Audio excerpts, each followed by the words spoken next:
Honen izena, Uztarria da. Idi bi edota behi bi alkar lotzeko erabiltzen zan tresnarik importantenetarikoa.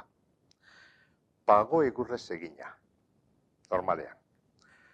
Pago gerria laurendu egiten zan, neurri gitxi gora bera jakin baten, metro terdi inguruan, uretan eukitzen zan urtietan, gero uretatik atera eta bigun egoan lantzeko. Eta Buztarriak egiten ziren idi pareja, idi taldea, egoen tokian bertan, bakotxak daukalako bere neurria. Indarra egiteko bai, baina indarra kentzeko ez. Hau indarra egiteko da, eta horregaitik oso ondo eginda egon behar dabe. Alde batetik, hau larakoa da, edo bursotza edo larakoa. Hau, burtaunari sartzen jako bere zuloetan.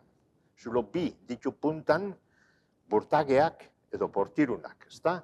Hau da, burdiaren langaluzeak, pertikeak, zulo bi ditu aurrean. Bata tiratzeko eta bestea atzeruzero ateko. Bi behar ditu.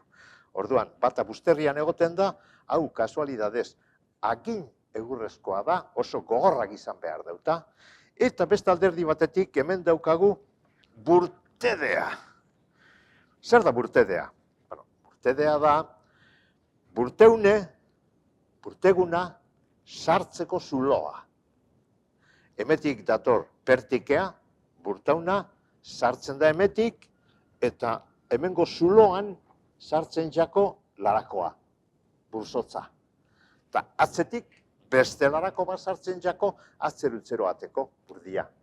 Burtede hau, izena narruaz lotuta dago, narruzkoa dalako, eta edeak, honepe edeak dira, hau da, behiari edo idiari Buztarria adarretara eta samara lotzeko erabiltzen diren edeak ditugu.